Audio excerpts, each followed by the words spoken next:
15ই August মানেই film ইন্ডাস্ট্রিতে জন Abraham আর অক্ষয় কুমারের একটা ক্ল্যাশ, এবং এই ক্ল্যাশটা শেষ 6-7 বছর বা 10 বছর বললেও ভুল হবে না, হয়েই আসছে দুজনে যেন জেদ করে 15ই আগস্টকে মাথায় রেখে সিনেমা রিলিজ দেয় অক্ষয় কুমার আর জন আব্রাহাম।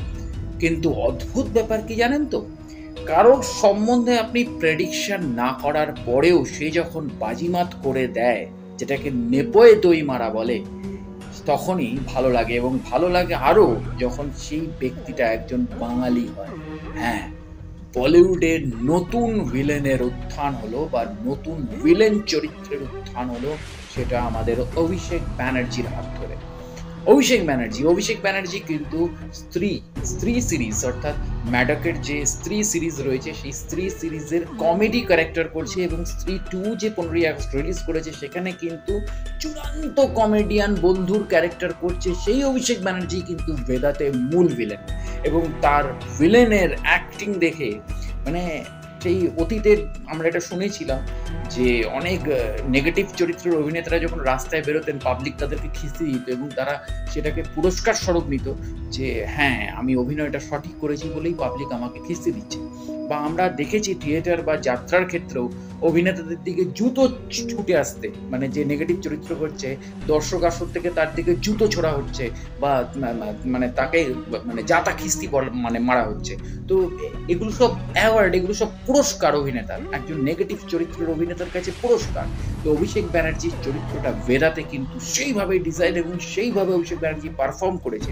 এবং অভিষেক ব্যানার্জি যে এই মুহূর্তে বলিউডে অন্যতম বড় কাস্টিং কোম্পানির মালিক, এবং সে কিন্তু সেখান থেকে অনেক বাহবা অভিনেত্রী, নতুন অভিনেত্রীদেরকে তার কাস্টিং কোম্পানি কিন্তু লঞ্চ করছে, যেখানে আমরা পঞ্চায়েত দেখতে পেয়েছি, যেখানে আমরা মির্জাপুর দেখতে পেয়েছি তার কাস্টিং কোম্পানির, মানে সেই কাস্টিং কোম্পানির আন্ডারে মানে সিরিজ।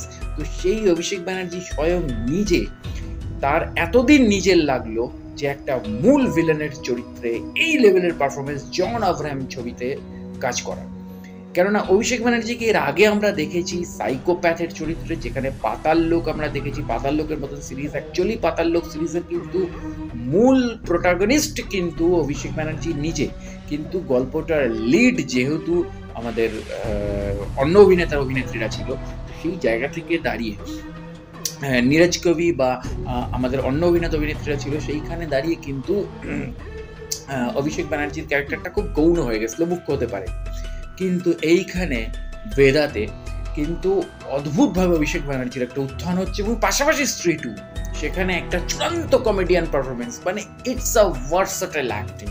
এটাকেই ভার্সেটাইল অভিনয় বলে, যেটা আমাদের এই ইন্ডাস্ট্রির অনেক অভিনেত্রীরা ভুলে গেছে। ঠিক আছে, তাদের এক প্যাটার্ন চলে আসে। তো এক্স্যাক্টলি পাশাপাশি আমরা জন আব্রাহামের ব্যাপারে আসছি, পাশাপাশি আমরা সার্ভারি ওয়াককে দেখলাম। সার্ভারি কিন্তু কিছুদিন আগে মুঞ্জিয়াতে, অর্থাৎ ম্যাডক সুপার ন্যাচারাল ইউনিভার্সের মুঞ্জিয়া সিনেমাতে তার পারফরমেন্স সে দেখিয়েছিল, কিন্তু সার্ভারির সেইখানে কিছু একটা করার ছিল না। কিন্তু এখানে সার্ভারির অনেক কিছু করার ছিল এবং সার্ভারি সেটা করেছে। এবং এই গল্পটা যেহেতু খুব প্রেডিক্টেবল গল্প ছিল, কারণ একটা মেয়ে, যেটা আমাদের এই মুহূর্তে পশ্চিমবঙ্গে একটা চূড়ান্ত আন্দোলন চলছে আর.জি. করকে কেন্দ্র করে, সেই জায়গা থেকে দাঁড়িয়ে আমাদের গতকালকেও মানে 14ই আগস্ট রাতে আমরা দেখেছিলাম মেয়েদের একটা মানে আন্দোলন। সেই জায়গা থেকে দাঁড়িয়ে একটা মেয়েকে সমাজে কতটা লাঞ্ছিত, নিপীড়িত এবং অবাঞ্ছিত ঘটনার মুখোমুখি হতে হয়, কতটা টিজ সহ্য করতে হয় এবং তার এগেনস্টে তাকে কীভাবে রুখে দাঁড়াতে হয়, সেই জায়গা থেকেই কিন্তু বেদার গল্প তৈরি। এবং সেখানে কিন্তু জন আব্রাহামের ক্যারেক্টারটা এখানে কিন্তু মানে কি বলবো, জন আব্রাহামের ক্যারেক্টারটা দেখতে বসে আমার অনেকটা সেই যে বক্সিংয়ের ওপর যে ছবিটা সালা খড়ুস, সেই ছবির মাধবনের কথা মনে পড়ে যাচ্ছিল। মাধবন ওখানে যে প্যাটার্নে অ্যাক্টিংটা করেছিল, এখানেও জন আব্রাহাম কোথাও সেম প্যাটার্নে অ্যাক্টিং করলো, কিন্তু জন আব্রাহাম এখানে আরও বেশি লার্জার দ্যান লাইফ, কারণ সে এখানেও সেই অ্যাকশন ঘরানাকে নিয়ে এসছে, তার ছবির যে মূল যে ইউএসপি অ্যাকশন, সেই অ্যাকশন ঘরানাকে নিয়ে এসছে। কিন্তু জন সম্বন্ধে যে বদনামটা থাকে যে সে কমেডি করতে পারে না, যেখানে গরম মাসালা বা ওয়েলকাম টু এর মতন সিনেমা জন দিয়েছে, সেখানেও ওর সম্বন্ধে একটা বদনাম থাকে যে কমেডি করতে পারে না বা রোম্যান্স করতে পারে না, যেখানে একটা সময় আমাদের ছোটবেলায় আমরা দেখেছি জিসমের মতন সিনেমা, সায়ার মতন সিনেমা, যেখানে জনের রোম্যান্টিসিজমটাই সবচেয়ে বড় এফেক্টিভ হয়ে গেছিলো। সেইখানে দাঁড়িয়ে জনের নামে এইসব বদনামগুলো এখন 20 বছর পর, 24 বছর পর শুনতে হয়। কিন্তু জন তার নিজের ট্রেন্ড স্থাপন করেছে এবং সে তার নিজের ট্রেন্ডের দিকে এগোচ্ছে। এবং সবচেয়ে বড় ব্যাপার হচ্ছে এই ছবির যে ডিরেক্টর নিখিল আদবানি, যে কাল হো না হো পাটিয়ালা হাউসের মতন সিনেমা নিয়েছে। কাল হো না হো পাটিয়ালা হাউস, ভাবুন দুটো সিনেমা কালজয়ী সিনেমা, এবং যে সিনেমা দুটো ইন্ডিয়ান ফিল্ম ইন্ডাস্ট্রির একটা হিস্ট্রি ক্রিয়েটেড ফিল্ম, সেই সিনেমা দেওয়ার পর 2024-এ দাঁড়িয়ে সে ভেদা বানাচ্ছে এবং সেখানে অভিষেক ব্যানার্জির মতন একজন অভিনেতাকে সে রিভিল করলো পাবলিকলি। এবং অসম, আপনি ভেদা দেখতেই পারেন। এবং ভেদাকে যতটা আন্ডার এস্টিমেট করা হচ্ছিল, হ্যাঁ অবশ্যই স্ত্রী 2 আলাদাভাবে বিজনেস করে বেরিয়ে যাবে, কারণ স্ত্রী 2 এর জনারটাই এমন পাবলিক, মানে ফ্যামিলি ফ্রেন্ডলি, যেটাকে বলে ফ্যামিলি, বাচ্চা বুড়ো সবাই সেখানে দেখতে পাবে, মানে যেটা আবাল বৃদ্ধ বনিতার প্রজেক্ট।